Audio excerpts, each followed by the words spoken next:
Hi, my name is Emily. I'm 32 and I want to tell you my story. I want to warn you right away, it is not for children's ears. Also, do not look for any deep meaning or hidden morals in it. They are not there. It is just an incident from my life, which, in principle, can happen to anyone. There is no need to condemn and shame me either.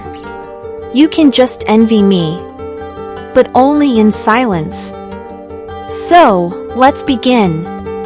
I was born and grew up in a small, quiet provincial town where everyone knows everything about each other and has known each other since birth.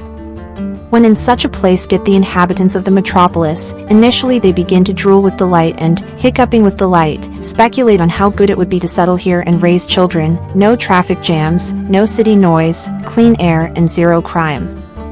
My future husband, a native New Yorker, thought about it in the same way when he came with me to meet my parents, while he was still a fiancé.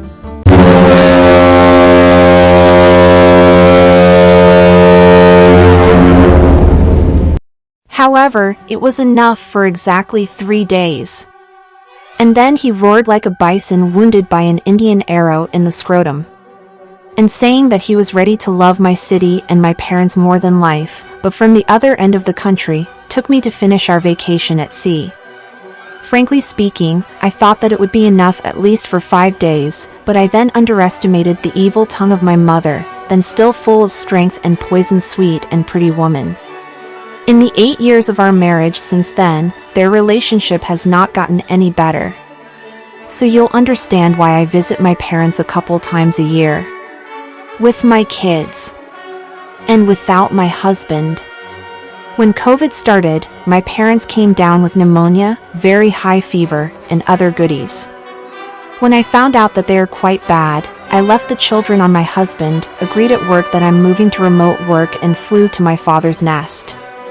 My parents took the disease very hard, affecting in age and chronic diseases. However, nothing critical did not happen and they slowly recovered.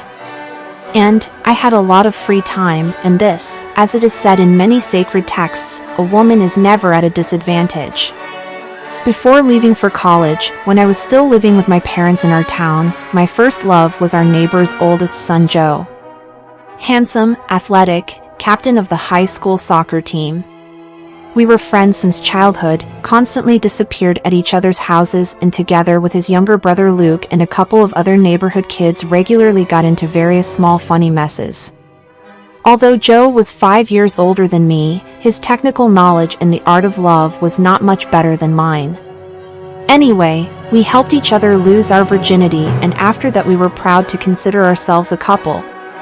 We dated for about a year, and then he went to college and, although we swore to each other in eternal love, but after a couple of months I realized that he already had another there. When you're young, you experience everything poignantly and dramatically, but not for long.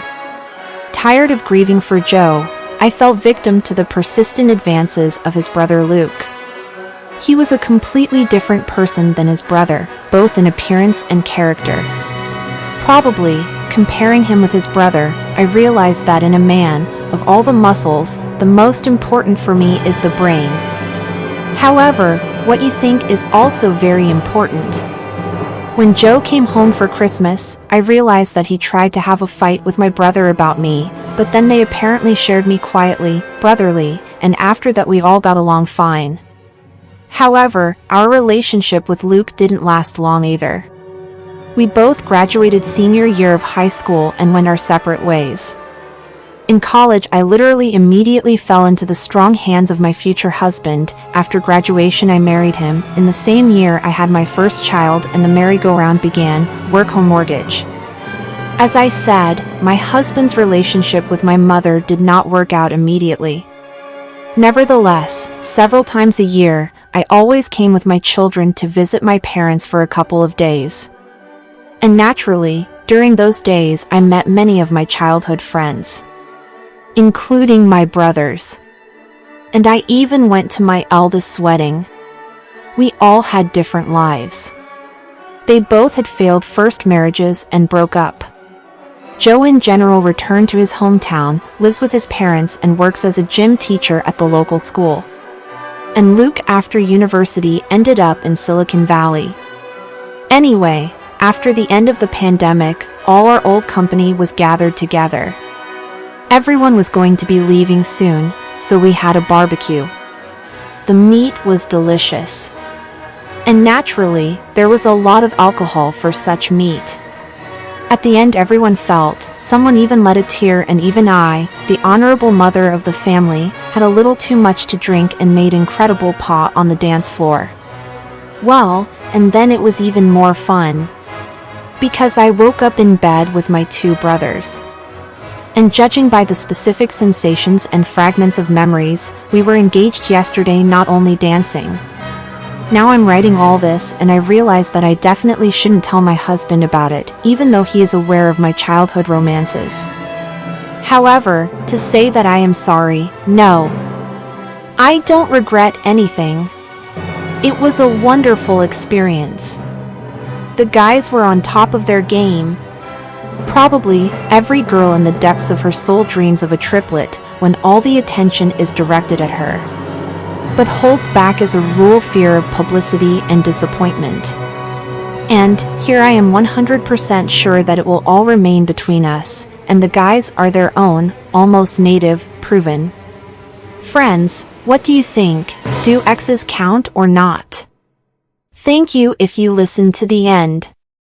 Like and subscribe so you don't miss a thing.